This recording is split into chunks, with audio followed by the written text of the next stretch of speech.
You can't choose your neighbors. It's a simple, undeniable truth we all live with. A roll of the dice with the person on the other side of the wall. But we never truly consider what happens when that person isn't just annoying, messy, or loud. We don't to consider what happens when the person on the other side of the fence becomes a source of pure, slow-burning dread. The sanctity of your home, your one true sanctuary in the world, is a fragile thing. It's built on the assumption that the horrors of the world stay outside your locked door. But what if the horror has its own key, just a few feet away? It begins subtly.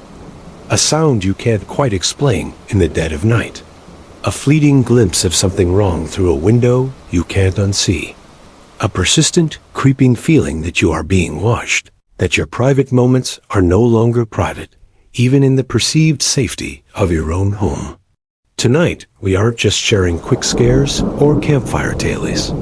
We are taking a deep dive into 10 detailed accounts, sourced from people who lived through these nightmares, people whose sense of security was shattered by the one person they couldn't escape.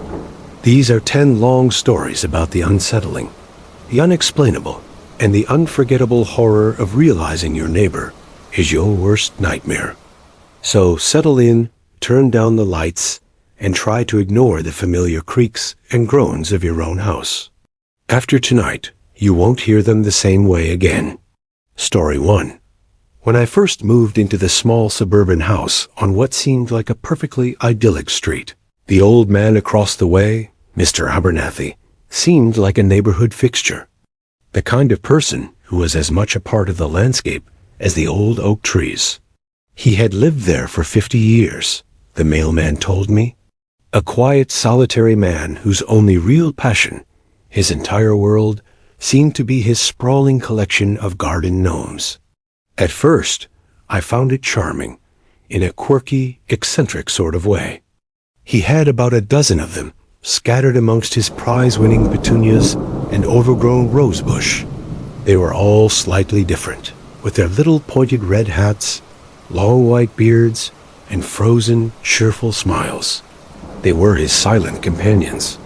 The first strange thing happened about a month after I moved in, long after the novelty of his collection had worn off.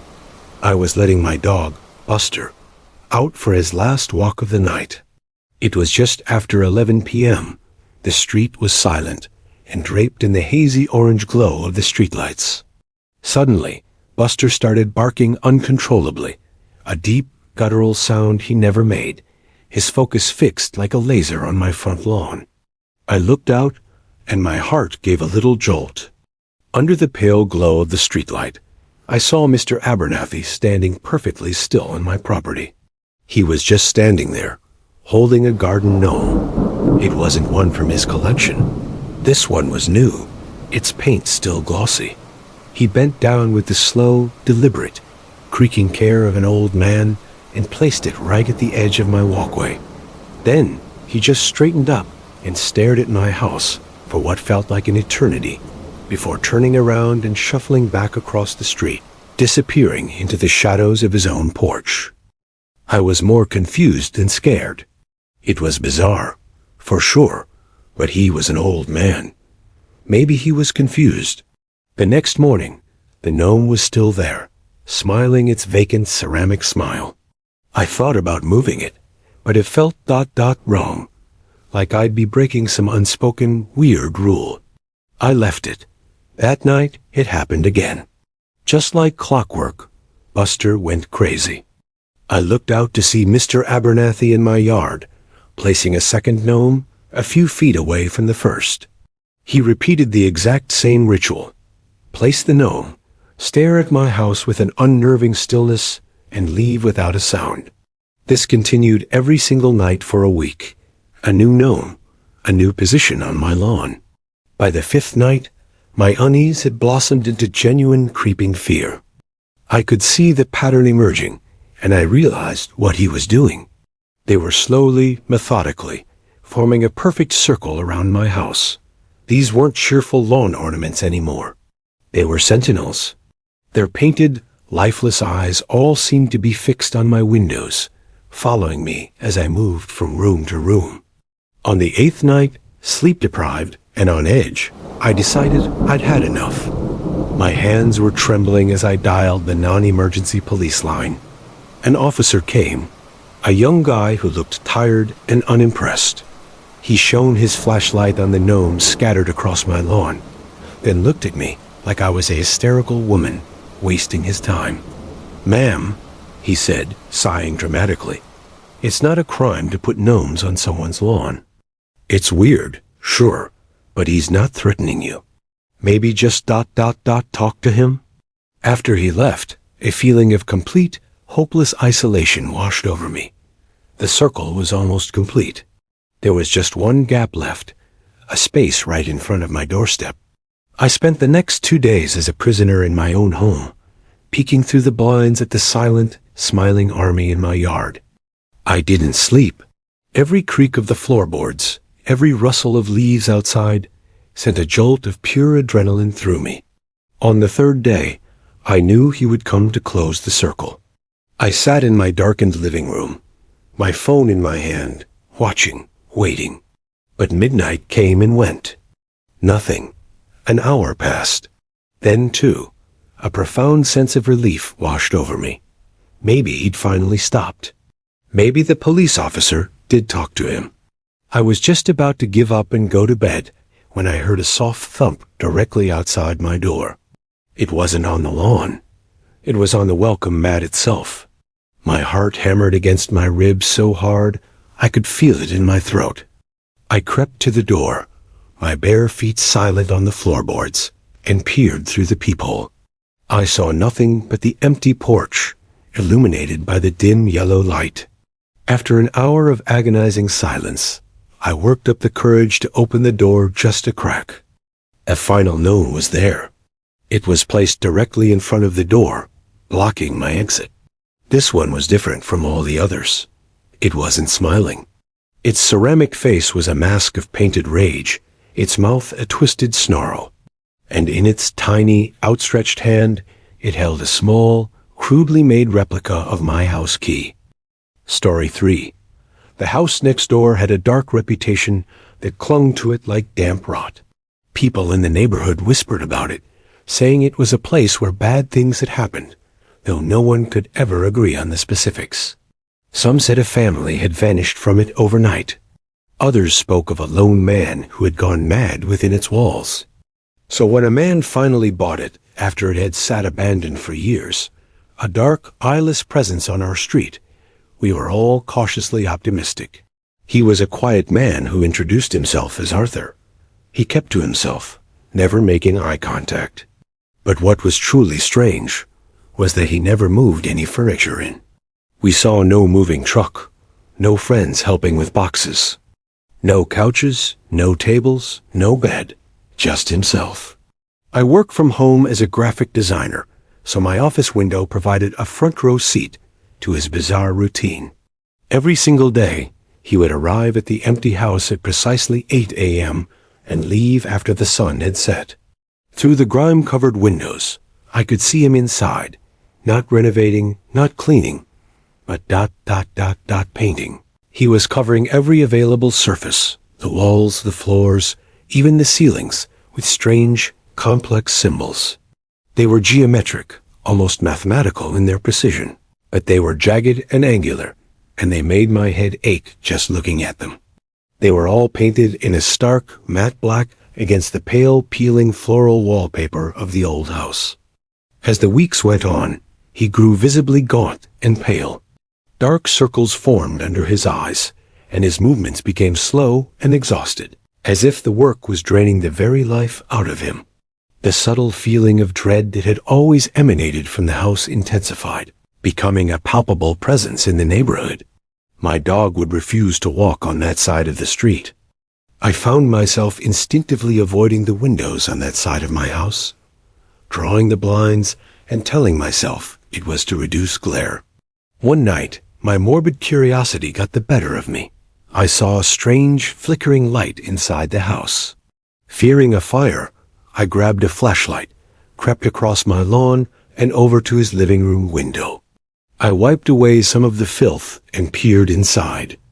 The floor was covered with hundreds of candles, their flames dancing and casting shadows that writhed and writhed like living things. Arthur was sitting on the floor in the middle of the labyrinth of symbols he'd painted, his back to me. He was talking, his voice a low, pleading murmur, desperate and broken. I realized he was speaking to an old, simple wooden chair that sat before him in the center of the room. It was the only object in the entire house. And then I saw the shadow. The candlelight should have cast the simple, straight-backed shadow of a wooden chair against the far wall. But it didn't. The shadow that was thrown against the wall was immense, impossibly tall, and thin, with a shape that suggested long, distorted limbs and a horned head. It was a silhouette of pure, void-like blackness that seemed to drink the light around it, and it was moving. It shifted its weight from one impossibly long leg to the other, entirely independent of the simple wooden chair that cast it. Arthur wasn't just talking to an empty chair. He was on his knees, begging. I stumbled back from the window, a scream caught in my throat, my mind reeling and unable to process what I had seen. The next day, Arthur's car was gone. He never came back. The house is abandoned again, a foreclosure sign back in its place. But something fundamental has changed. On damp, humid mornings, the black symbols he painted on the walls seemed to reappear faintly, bleeding through the plaster like old bruises. And sometimes late at night, when the street is quiet, I can see the shadow of a tall horned figure moving slowly from room to room, a darkness passing behind the filthy windows even when the house is completely dark. He didn't just paint symbols. He opened a door. And something has decided to stay. Story 4. My neighbor was a toymaker named Mr. Corbin. He was a recluse in the truest sense of the word.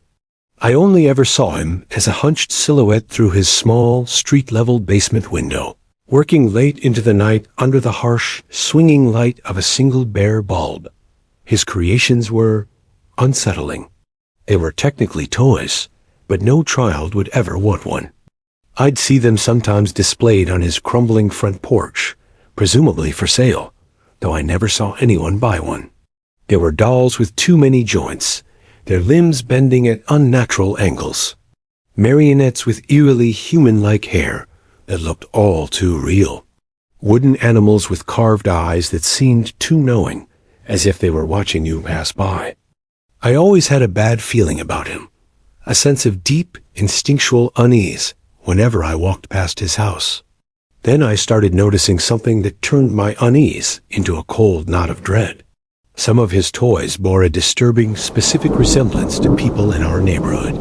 There was a porcelain doll that had the exact severe bun and pursed lips that Mrs. Gable from down the street always wore. A wooden soldier that was carved with the slight, almost imperceptible limp our mailman, George, had developed after his knee surgery. There was even a scarecrow-like figure with a floppy hat and a distinct paunch that looked exactly like my husband. I told myself and him that it was just a creepy coincidence, that I was imagining things. But the feeling that we were all being watched, studied, and replicated in his dusty workshop was inescapable. One Tuesday night, I was home alone. My husband was on a business trip, and a violent storm was raging outside, rattling the windows and making the house groan. The entire night, I kept getting the distinct, prickling feeling that I wasn't alone, that someone was watching me. I'd catch a flicker of movement in the corner of my eye, only to turn and find nothing. I tried to dismiss it as the storm playing tricks on my nerves, the flashes of lightning casting strange shadows. Finally, around midnight, I couldn't shake the terrifying feeling. It was a tangible presence. I was drawn, as if by an invisible string, to the window that faced Mr. Corbin's house. I looked down at his basement window, a single lit rectangle in the darkness. There he was, hunched over his workbench as always. He was working on a new puppet, a life-sized one. My breath caught in my throat, and my blood ran cold. The puppet was wearing a blue fleece robe, the exact same blue fleece robe I was wearing at that very moment. I was frozen, paralyzed with a fear so absolute, I couldn't even scream, as I watched him work with a feverish, obsessive intensity. He painstakingly attached long strands of brown hair to the puppet's wooden head, the exact length and color as my own. He painted the face with delicate, precise strokes, giving it my eyes, my mouth, the small mole just above my lip. It was a perfect, soulless wooden replica of me. And the final soul-shattering horror. I watched him attach the strings to the limbs, his movements jerky and excited. He pulled one string, and the puppet's hand raised in a clumsy, macabre wave. Then he turned the puppet's head slowly, mechanically, until its painted eyes were staring directly up at my window, staring directly at me. In the dim, sickly light of his workshop, I saw him smile, a thin, triumphant, predatory smirk. The next day, the puppet was sitting on a chair in his front window, posed as if it were looking right into my living room, and it's been there ever since. I don't feel alone in my house anymore. I feel like I'm in a cage, being watched by the version of me that he owns. Story 5. I live in a duplex with a wall, so thin you could practically hear a person's thoughts from the other side. For the first 6 months, my neighbor was a young woman who was an absolute ghost. I never heard a peep from her side of the wall. Not a TV, not a cough, not a footstep. I cherished the quiet, thinking I'd won the apartment lottery. Then, one night, the scratching started. It came from her side of the wall, seemingly right behind my headboard. At first, it was faint, a rhythmic, frantic sound, like a trapped animal. I assumed it was a mouse, and slightly annoyed, I put down some traps on my side. But the sound continued, night after night, always starting around 2 a.m. and lasting until dawn. It grew louder, more insistent, more desperate. I soon realized it wasn't the light skittering of a rodent. It was the sharp, jagged, desperate sound of fingernails digging into drywall. It would go on for hours, a relentless scraping that robbed me of sleep and was slowly eroding my sanity. After a week of this, I was a walking zombie, jumpy and irritable. I couldn't take it anymore. I had to know if she had a pet that was destroying her apartment, or if, God forbid, she was in some kind of trouble. I went over and knocked on her door. It took a long time for her to answer, so long that I was about to give up. When she finally did, the door opened just a crack, the chain still on. I could see one of her eyes, wide with a kind of primal, animalistic terror I had never seen in a human being before. She looked disheveled, her hair a greasy mess, and her face was pale and gaunt. Before I could even get my full question out, she whispered, her voice trembling with a terrifying urgency, "Don't ever let it know you can hear it." And then she slammed the door in my face. I was stunned. I just stood there in the empty hallway, my heart pounding in my ears. Her words chilled me to the very bone. Let what know I can hear it. I went back to my apartment, my annoyance replaced with a deep, creeping fear. That night, I tried to ignore the scratching, burying my head under my pillows, turning up a fan for white noise. But it was impossible.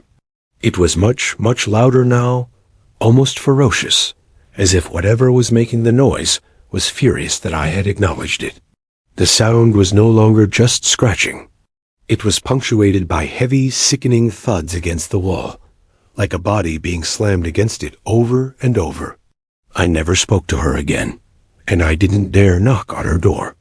2 weeks later, I came home from work to see a small moving truck outside. She was leaving. She scurried out of the apartment, her head down, carrying a single box, refusing to look at me as I stood by my car. She got in the truck and drove away without a word. I have a new neighbor now, a quiet old man. The silence is a profound relief. But sometimes, when I'm lying in bed in the dead of night, in the deepest part of the quiet, I think I can still hear it. A very faint, very distant scratching from within the wall itself. And I lie perfectly still, holding my breath, pretending with all my might that I can't hear a thing. All right, we are halfway through our deep dive into neighborhood nightmares. If these stories are making you rethink that friendly wave to the person across the street, and you're finding yourself checking the locks one extra time, then make sure you subscribe and hit the notification bell for more long-form horror every week. We believe the most terrifying monsters are sometimes the ones with the key to the house next door. Now, take a deep breath and let's get back to the darkness. Story 6. My neighbor, a guy named Mark, had one strange rule he shared with me the day I moved into my house. He was an odd, nocturnal sort of person, pale and thin, who I mostly just saw getting his mail in the late afternoon, shielding his eyes from the sun. During our first and only real conversation, as he handed me a piece of my mail that had been delivered to his box by mistake, he said, "Welcome to the neighborhood. Just one piece of friendly advice. Never look at my house after 2 a.m. He said it without a hint of a smile, his eyes totally serious and devoid of any humor. The night shift begins then, he'd added cryptically, and they don't like to be watched. He then turned and walked back into his house before I could even respond. For months, I honored his bizarre request. It was a creepy, fun little neighborhood quirk. I'd tell my friends about my weird neighbor and his 2 a.m. rule. It was a good story, a bit of local color. But human curiosity is a powerful, dangerous thing. It gnaws at you. One night, I couldn't sleep, tossing and turning. The glowing red numbers on my nightstand read 2:04 a.m. I thought about his warning, the dead seriousness in his eyes. What could possibly be happening over there? A high-stakes poker game? Some kind of illicit business? My imagination ran wild. I had to know. I crept out of bed and went to my bedroom window, which looked directly out onto his front porch. My heart was thumping with a mix of fear and excitement. At 2:05 a.m., I peeked through a tiny gap in my blinds. His house looked perfectly normal.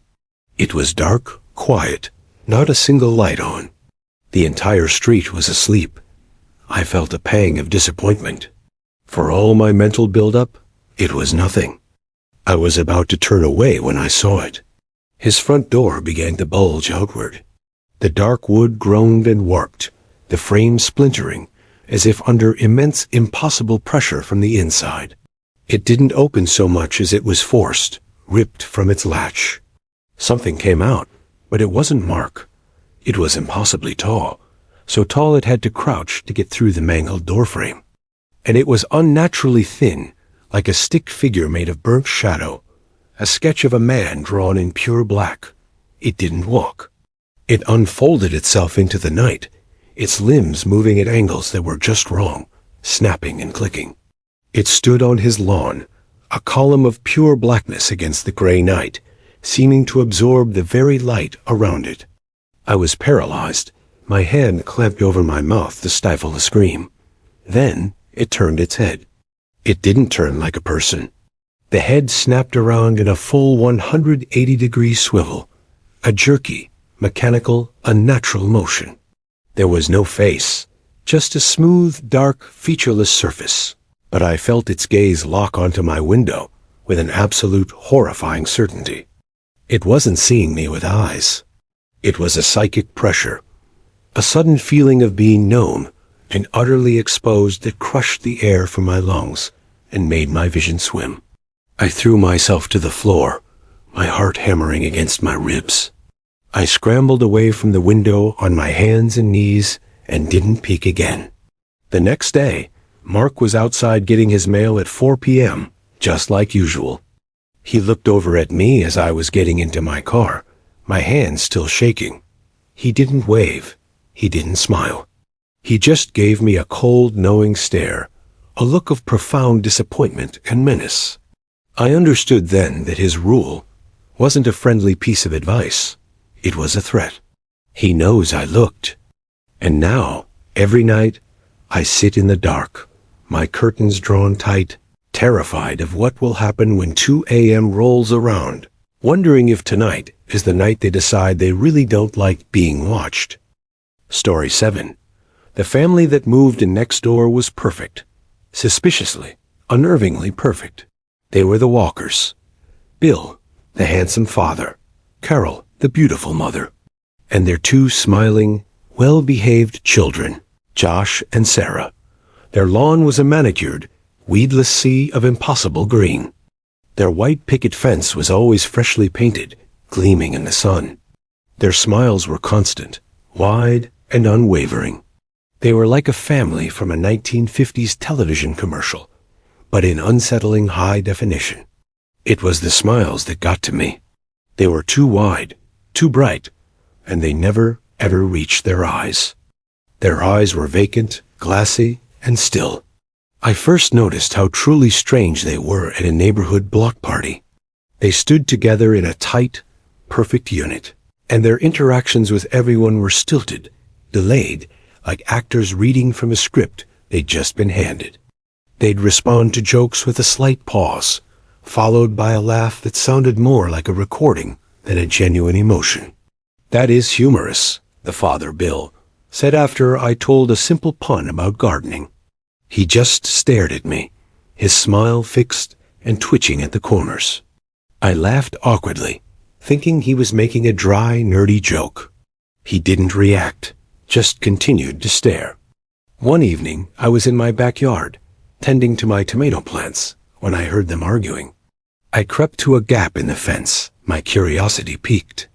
The four of them were standing in a straight line in their own yard, facing each other, like soldiers at inspection. Bill's voice was cold, flat, and devoid of any human inflection. "Unit Sarah, your smile has fallen below the acceptable threshold of enthusiasm for 3 consecutive social interactions. Your performance is down by 12%. This is an unacceptable deviation from protocol." The mother, Carol, her own smile tight and strained, replied in the same monotone, "I apologize. My facial musculature requires recalibration. I will endeavor to correct the error immediately." Then I watched, my blood turning to ice, as she manually, physically, pulled the corners of her own mouth up into that same, wide, terrifying, fixed smile. They weren't a family. They were a collection of something else, wearing human skin like a uniform and struggling to maintain the disguise. The true terror came a week later. My own son, who was 6, was invited over to engage in recreational activities with Josh. I was deeply hesitant, but my husband said I was being paranoid and letting my imagination run wild. I reluctantly let him go, but I watched from my kitchen window the entire time, my stomach in knots. I saw them in the backyard, not playing on the swing set, but standing in that same rigid linear formation. I watched, frozen in horror, as Carol and Bill tried to teach my son how to smile correctly. They stood on either side of him, their own faces stretched in those horrific, unnatural grins, using their fingers to physically pull the corners of my son's crying mouth upwards. "The optimal curve is 35 degrees, Bill stated flatly. I didn't even think. A primal maternal rage took over. I sprinted out my back door, vaulted the picket fence in a single motion, and snatched my sobbing son away from them. I screamed at them, calling them freaks, monsters, demanding to know what they were. They didn't react. The 4 of them just stood there, completely silent, their heads tilting in perfect, eerie unison, watching me with dead, empty eyes and those wide, twitching, identical smiles. Story 8. My neighbor, Ms. Davison, was an elegant woman in her late 60s who was immensely proud of her antique mirror. It was the centerpiece of her home, hanging in her entryway. It was a massive, ornate thing with a dark, heavy wood frame carved into coiling serpents. Because of the odd alignment of our front doors, I could see it clearly from my own porch whenever she had hers open. She once told me it had been in her family for over 200 years. A truth mirror, she'd called it with a wry, knowing laugh. She said it showed things as they are, not just as they appear, I thought it was just a poetic flourish. The first time I noticed something was wrong, it was subtle, easily dismissed. I was leaving for work and glanced over as she was arranging flowers in a vase on her hall table. The flowers were a bunch of bright yellow tulips. But in the mirror's reflection, for just a split second, the vase was full of dead, withered black roses, their petals crumbling. I blinked hard, looked again, and the reflection matched reality. The vibrant tulips were there. I shook my head, blaming lack of coffee and the morning light, and went about my day, quickly forgetting it. A week later, I was coming home from the grocery store and saw her through her open door. She was in the kitchen, visible just past the entry, wearing a comfortable-looking blue housecoat. I waved, but she had her back to me and didn't see. As I turned to put my own key in the lock, I glanced at the mirror. In its reflection, Ms. Davison was standing in the hall, not the kitchen. She was wearing a vibrant, floor-length red dress. I froze, my key halfway into the lock. I looked back into the real house. The real Ms. Davison was still in the kitchen, humming, her back turned, still in the blue housecoat. I looked back at the mirror. The reflection in the red dress just stood there, perfectly still, staring out of the mirror directly at me. After that, I started to feel a deep, primal fear of that mirror. I tried to avoid looking at it, averting my eyes whenever I walked past her open door. But one afternoon, as I was getting my mail, I couldn't help it. My eyes were drawn to it. The real Ms. Davison was on the phone, her back to the door, laughing at something the person on the other end had said. She seemed happy and relaxed. But the reflection was her, but her face was a mask of pure, abject terror. The reflection's eyes, wide and pleading, locked with mine. It raised its hand, waving frantically. It wasn't a greeting. It was a desperate, silent plea for help. It began banging silently on the inside of the mirror. Its mouth open in a scream I couldn't hear, its features contorted in panic. It pointed frantically at the real Ms. Davison's back, then pointed at itself, and mouthed the words, "Help, Emmy. Not Emmy." Suddenly, the real Miss Davison's laughter stopped. She turned slowly, a sixth sense telling her she was being watched. She saw me staring, frozen in horror at her entryway, at her mirror. The panicked reflection vanished in an instant, replaced by her own smiling visage. But her real smile was different now. It was cold, thin, and predatory. Her eyes glittered with a triumphant cruelty. She gave me a slow, deliberate wink, and then gently closed her front door, plunging the entryway and the mirror into darkness. The next morning, a for sale sign was hammered into her lawn. Story 9. When a charming, handsome man named Thomas moved into the apartment next door, I thought I'd won the neighbor lottery. He was overly friendly from day one, always offering to help carry my groceries, bringing my mail up if I forgot it, and greeting me every single time with a dazzling, impossibly white smile. It felt a little intense, a bit too much, but I brushed it off as him just being a genuinely nice, extroverted guy in a city of strangers. About a month after he moved in, I started feeling off. It began as a subtle fog. I was constantly tired, a bone-deep weariness that no amount of coffee or sleep could fix. I'd wake up feeling groggy and deeply disoriented, with a dull, persistent headache that lived behind my eyes. I started oversleeping for work, something I never, ever do. My apartment, my safe space, began to feel foggy and confusing, like I was moving through water. During a phone call, my best friend commented that I sounded drunk, my words slurring, and my train of thought constantly wandering off mid-sentence. I chalked it all up to stress from a big project at work, telling myself I was burning out. The breaking point came on a Saturday. I woke up on the living room floor, curled up by the couch, with absolutely no memory of how I got there. The headache was blinding, and the room was spinning. That was it. My first terrifying thought was a brain tumor. Then my mind shifted to my environment. I thought maybe there was a mold issue or something wrong with the air quality in the old building. On a whim, more to rule it out than anything else, I went out and bought a plug-in carbon monoxide detector. I plugged it in my bedroom and almost forgot about it. Within an hour, it started shrieking. The piercing, high-pitched alarm cut through my mental fog like a knife. My hands shaking, I called the fire department. 2 firefighters arrived and swept the entire apartment with their own professional detectors. "Nothing, ma'am," the older one said, looking frustrated and a little suspicious of me. "No leaks from your furnace. Your stove is fine." "I can't find a source. The air in here is clean." As they were about to leave, the younger fireman was inspecting the vent that connected my bedroom to the building's main ventilation shaft. "Hang on a second," he said, kneeling down. He pointed his powerful flashlight at a tiny, almost invisible hole that had been drilled into the side of the metal vent cover. A clean, precise hole that was definitely not standard. He unscrewed the cover, and my blood turned to ice. A thin, clear, flexible plastic tube had been carefully fed through the hole. It ran from the shared vent shaft directly into my bedroom.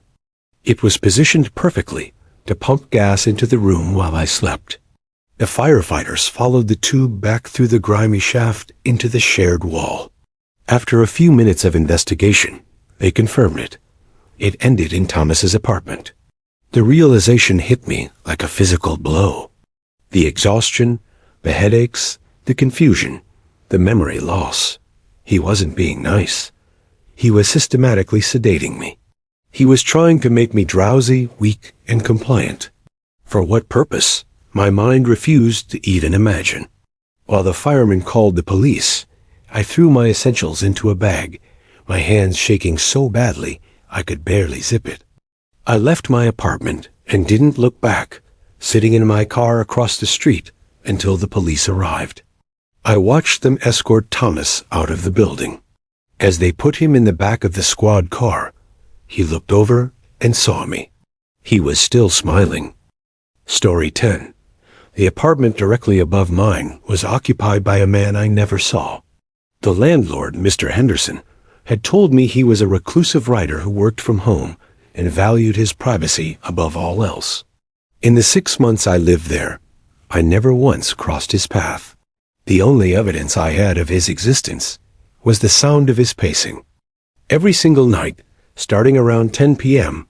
and going until the wee hours of the morning, I would hear him. The steady, rhythmic, maddening sound of footsteps from the floor above. Back and forth, from one end of his small apartment to the other, a measured, unceasing patrol. There was never any other sound. No TV, no music, no dropped objects, no coughing, no talking. Just the relentless, maddening pacing. At first, I tried to be understanding. Maybe he was working through a difficult plot point, or maybe he just had terrible insomnia. I bought earplugs. They didn't work. I bought a white noise machine. The sound cut right through it. After weeks of the sound drilling into my brain, ruining my sleep, it became a form of low-grade torture. I'd lie in bed, my muscles tense, tracking the footsteps with a growing sense of frustration and rage. The floorboards would creak in the exact same spots with every single pass. It was driving me insane. Finally, after a particularly bad night where the pacing went on until 4 a.m., I complained to my landlord. I felt bad about it, like I was tattling, but I was at my wit's end, exhausted and frayed. "I'm so sorry to bother you," I told him in the hallway, "but the guy in 4B is pacing whole night, every night. It's incessant. I can't sleep." The landlord, a kind elderly man named Mr. Henderson, looked genuinely concerned and promised he would have a gentle word with him that afternoon. That night, for the first time in months, there was silence. No pacing, just blessed, wonderful, beautiful quiet. I felt a wave of relief so profound it was almost euphoric. I fell asleep instantly and had the best night's sleep I'd had in a long, long time. The silence continued for a whole week. It was absolute bliss. I felt human again. The following weekend, I ran into Mr. Henderson in the hallway as he was collecting rent checks. "Hey," I said with a grateful smile.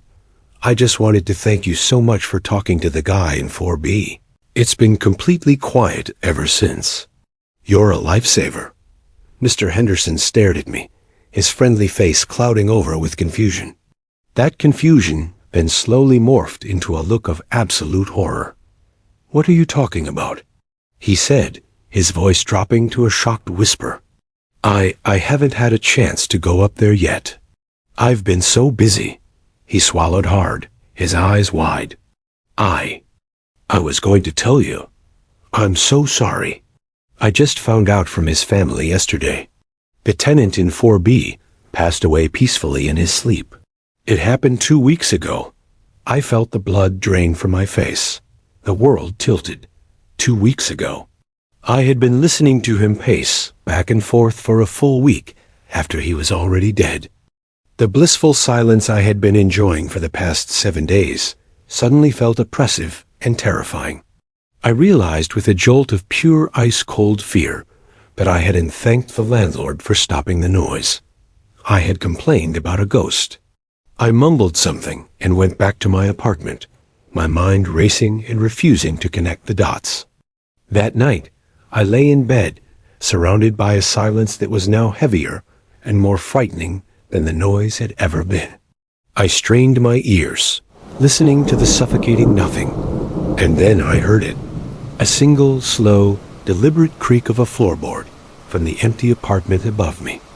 A long pause, and then another. The pacing had started again. Conclusion. Hey, say, you can't choose your neighbors. It's a simple, undeniable truth we all live with. A roll of the dice with the person on the other side of the wall. But we never truly consider what happens when that person isn't just annoying, messy, or loud. We don't to consider what happens when the person on the other side of the fence becomes a source of pure, slow-burning dread. The sanctity of your home, your one true sanctuary in the world, is a fragile thing. It's built on the assumption that the horrors of the world stay outside your locked door. But what if the horror has its own key, just a few feet away? It begins subtly. A sound you can't quite explain in the dead of night. A fleeting glimpse of something wrong through a window you can't unsee.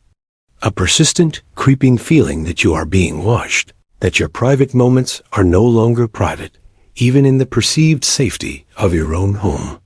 Tonight, we aren't just sharing quick scares or campfire tales. We are taking a deep dive into 10 detailed accounts, sourced from people who lived through these nightmares. People whose sense of security was shattered by the one person they couldn't escape. These are 10 long stories about the unsettling, the unexplainable, and the unforgettable horror of realizing your neighbor is your worst nightmare. So settle in, turn down the lights, and try to ignore the familiar creaks and groans of your own house. After tonight, you won't hear them the same way again. Story 1. When I first moved into the small suburban house on what seemed like a perfectly idyllic street, the old man across the way, Mr. Abernathy, seemed like a neighborhood fixture. The kind of person who was as much a part of the landscape as the old oak trees. He had lived there for 50 years, the mailman told me. A quiet, solitary man whose only real passion, his entire world, seemed to be his sprawling collection of garden gnomes. At first, I found it charming, in a quirky, eccentric sort of way. He had about a dozen of them, scattered amongst his prize-winning petunias and overgrown rosebush. They were all slightly different, with their little pointed red hats, long white beards, and frozen, cheerful smiles. They were his silent companions. The first strange thing happened about a month after I moved in, long after the novelty of his collection had worn off. I was letting my dog, Buster, out for his last walk of the night. It was just after 11 p.m. The street was silent and draped in the hazy orange glow of the streetlights. Suddenly, Buster started barking uncontrollably, a deep, guttural sound he never made, his focus fixed like a laser on my front lawn. I looked out, and my heart gave a little jolt. Under the pale glow of the streetlight, I saw Mr. Abernathy standing perfectly still on my property. He was just standing there, holding a garden gnome. It wasn't one from his collection. This one was new, its paint still glossy. He bent down with the slow, deliberate, creaking care of an old man and placed it right at the edge of my walkway. Then he just straightened up and stared at my house for what felt like an eternity before turning around and shuffling back across the street, disappearing into the shadows of his own porch. Think about the person living right next door. You might share a fence, maybe a wall. You probably give them a friendly wave in the morning. But how well do you really know them? We live our lives right next to these strangers, trusting that everything's okay. We assume those polite nods and that small talk are reflections of who they are. But what if they aren't? What if that smile is hiding a terrifying secret? What if those strange noises you hear through the wall at night are something far more sinister than you could ever imagine? These accounts, pulled from chilling news reports and terrifying first-hand testimonials, are a stark reminder that the greatest danger can be much, much closer than you think. By the end of this, you'll be questioning every closed door, every drawn curtain, and every neighbor you thought you knew. Story number 1, The Stranger in the Woods. For the folks living in the remote community around North Pond in Maine, life was a quiet escape. It was the kind of place where people left their doors unlocked. The biggest worry was a deer wandering into your garden. But over the years, a strange and unsettling legend began to grow. It started small, a propane tank vanishing from a porch, or a few cans of food missing from a cabin pantry. Homeowners would come back to find things just slightly off, a book moved, or a new pack of batteries gone. At first, people just blamed it on local teenagers, or maybe just their own bad memory. But it kept happening too often and too consistently. The thief was like a surgeon, never making a mess. They only stole essentials: food, batteries, books, and clothes. For over 2 decades, the myth of the North Pond Hermit became a local ghost story, an unseen presence haunting the edge of their peaceful lives. People felt a growing unease. The burglaries were so precise, it created a unique kind of fear. This wasn't a smash and grab. This was someone who knew their homes, their schedules, their lives. The fear ratcheted up when Game Warden Sergeant Terry Hughes decided he was going to catch this phantom. He set up military-grade surveillance equipment at one of the Hermit's favorite spots, the Pine Tree Camp, a facility for people with disabilities. For years, the Hermit had been stealing food from their kitchen. Finally, one night in April 2013, after 27 years of whispers, the ghost was caught. The man they found was Christopher Thomas Knight. But he wasn't some wild man. He was clean-shaven, wearing stolen clothes and glasses, and looked more like a quiet librarian than a creature from the woods. When the police questioned him, the truth was even more unbelievable than the legend. In 1986, at 20 years old, Knight drove his car into the woods, and when it ran out of gas, he just walked away from society. For 27 years, he lived completely alone in a hidden makeshift camp. He never lit a fire, terrified the smoke would give him away. He survived the brutal Maine winters by stealing from the cabins nearby, committing what's estimated to be over 1,000 burglaries.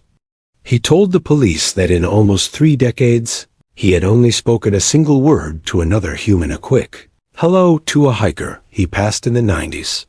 The residents of North Pond finally had an answer. The ghost that haunted their community for a generation was just a man who had been silently watching them, living off of them, for longer than some of them had even been alive. Story number 2. The watcher in the window moving into their new home was a dream come true for this one family.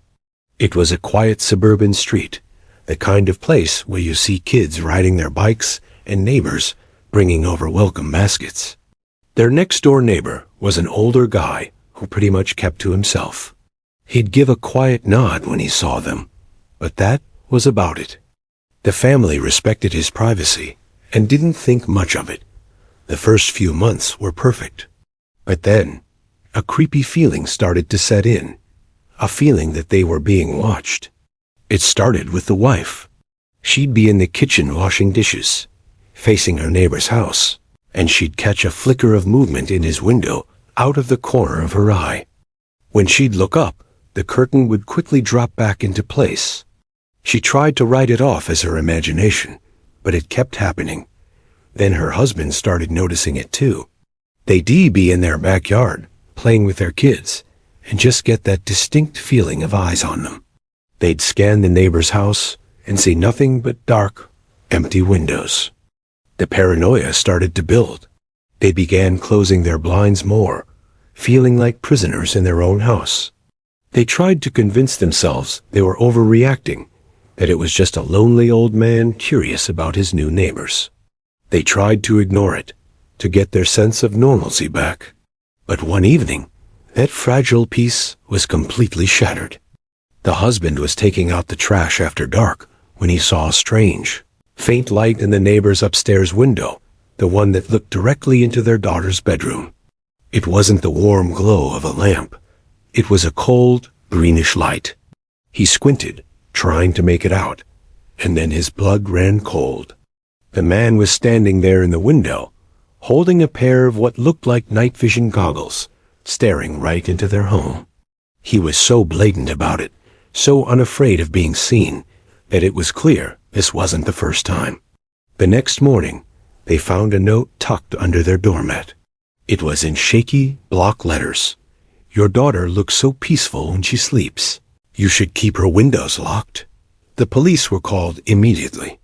A search of the neighbor's house confirmed their worst fears. He had a stockpile of high-tech surveillance gear, including infrared goggles and listening devices. He had pictures of the family that he'd taken from his window, documenting their daily lives. The notes, the watching, it was all a campaign of psychological terror. The family had no choice but to move. Their dream home was forever tainted by the man who had turned it into his own personal movie screen. They never found out why he chose them, but the chilling truth was that there didn't have to be a reason. They were simply there, and for him, that was enough. Story number 3. The Shed Dweller. When a man named Mark and his family moved into a new neighborhood, they were thrilled about their big backyard. It was the perfect place for their 2 young kids to play. Their property was separated from the house behind them by a tall wooden fence. That house was a rental and seemed to have a revolving door of tenants. Nobody ever stayed long. For a while, it was quiet, but then one summer, they started noticing strange things. It began with odd noises at night, a cough or the sound of something being dropped, coming from just over the fence. They figured it was the new renters hanging out in their yard. But the sounds often came at weird hours, long after midnight. Then, their dog started going crazy, barking at one specific spot along the fence where a large, run-down shed stood on the neighboring property. The dog would just growl, its hair on end, and refuse to come inside. One afternoon, while his kids were playing, Mark heard them talking to someone. He walked over and saw them at the fence, chatting with a man on the other side. The man was gaunt and looked disheveled, with sunken eyes. He saw Mark coming and quickly vanished back into the shed. Mark's kids said the shed man had been talking to them for a few days, asking their names and what games they were playing. An icy dread washed over Mark. He called the landlord of the rental property, who assured him the house was supposed to be empty. There should be no one living there, and definitely not in the shed. The landlord said he'd look into it, but days went by and nothing happened. The noises didn't stop. One night, Mark was woken up by the dog barking furiously. He looked out his bedroom window and saw a light on inside the shed. The door was cracked open, and he could see the silhouette of a person moving around inside. This person was living just feet from where his kids slept and played. He called the police. When officers arrived, they cautiously approached the shed. They knocked and announced themselves. After a long, tense silence, the door creaked open. The man who came out was the same one his kids had been talking to. He was defensive and incoherent, claiming he had permission to be there. The shed was filled with trash, a makeshift bed, and items that had been stolen from around the neighborhood. He had been trespassing for weeks, living in the shadows of their community. Although he was arrested, the family's sense of security was shattered. The knowledge that a stranger had been living that close, watching them, and talking to their children from behind a decaying shed was a horror they couldn't just board up and forget. The fence didn't feel like a boundary anymore. It felt like a thin, fragile line between their safe world and the terrifying unknown. Story number 4. The Sound of Silence. For a young woman named Chloe, moving into her first apartment was a huge milestone. It was a small unit in a big, anonymous building, but it was all hers. Her next-door neighbor, Elaine, was a quiet woman she'd occasionally pass in the hallway. Elaine always seemed flustered, avoiding eye contact and rushing into her apartment with a quick, "Hello." Chloe just figured she was shy and decided to respect her privacy. The first few weeks were normal. Chloe would hear the typical sounds of apartment life through the shared wall of TV, some muffled talking, the occasional thump. But then, she started hearing arguments. They were always late at night, a man's booming voice and Elaine's softer, pleading replies. Chloe couldn't make out the words, but you could feel the anger in the man's voice. It made her uncomfortable, but she told herself it wasn't her business. One night, the argument was louder than ever. She heard a loud crash against their shared wall, like something heavy had been thrown, followed by a sharp cry from Elaine. Then suddenly, silence. Chloe's heart was pounding. She pressed her ear against the wall, listening, waiting. Nothing. The silence was even more unsettling than the shouting. She thought about calling the police, but then she talked herself out of it. What was she going to say? That her neighbors who sometimes argued were now quiet. She didn't want to be the dramatic new tenant. The next day, she saw the man leaving Elaine's apartment alone. He didn't look at her, but she couldn't help but notice his knuckles were bruised and scraped. He got in his car and just drove away. She didn't see Elaine for the rest of the day. Or the next. The silence from the apartment was absolute. No TV, no footsteps, nothing. A week passed. A strange, sweet, sickening smell started to seep into the hallway. Mail and packages for Elaine began to pile up by her door, completely untouched. Finally, unable to shake the feeling that something was terribly wrong, she called the building manager and explained that she hadn't seen or heard her neighbor in over a week. The manager agreed to do a wellness check. When he opened the door with his master key, the smell hit them like a physical force. The police were called, and the apartment quickly became a crime scene. They found Elaine's body in the bedroom. Police later confirmed she had been killed during a violent domestic dispute. The man she had heard arguing was her ex-boyfriend, who was now on the run. Chloe was horrified. She had been right there, on the other side of the wall, the night it happened.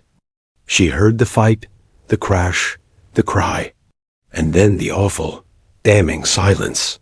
She was the only one close enough to do something, and her decision to do nothing would haunt her for the rest of her life. It's terrifying to think that this kind of darkness can be just a few inches away, separated only by a thin piece of drywall. These stories are a serious reminder to always trust your gut. If they're sending a chill down your spine, do us a favor and hit that like button and subscribe for more unbelievable true stories. Now, get ready, because this next story shows just how far a neighbor will go to get revenge. Story number 5.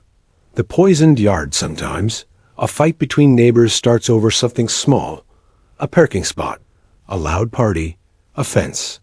But for one family, a simple disagreement spiraled into a horrifying campaign of harassment that ended in tragedy. When they first moved in, their neighbor, a guy who lived alone, seemed a little eccentric, but harmless. He had security cameras pointed all over his property, which they thought was a bit much, but they brushed it off. The trouble started over their dog, a friendly golden retriever named Buddy. Buddy would sometimes bark when he was playing in the yard, like dogs do. The neighbors started complaining, first with notes left on their door, and then with angry shouts over the fence. The family did their best to keep Buddy quiet, but the neighbor's anger just got worse. He started aiming more of his cameras directly at their yard, turning his house into a surveillance fortress. They felt constantly watched, their every move being monitored. They started finding weird things in their yard, near the fence line, small piles of what looked like spoiled meat. They'd throw it out, assuming he was just tossing his garbage over. But one afternoon, Buddy got sick, violently ill. They rushed him to the emergency vet, but it was too late. The vet confirmed Buddy had ingested a large dose of antifreeze that had been mixed with meat. It was a deliberate, malicious poisoning. Heartbroken and furious, the family confronted him, but he just denied everything with a cold, blank stare. They called the police, but without any hard proof that he had been the one to place the poison, it was just their word against his. The case was impossible to prove. The family was trapped. They were grieving their beloved pet while living next door to the man they were sure had killed him, and it felt like the law couldn't do anything to help.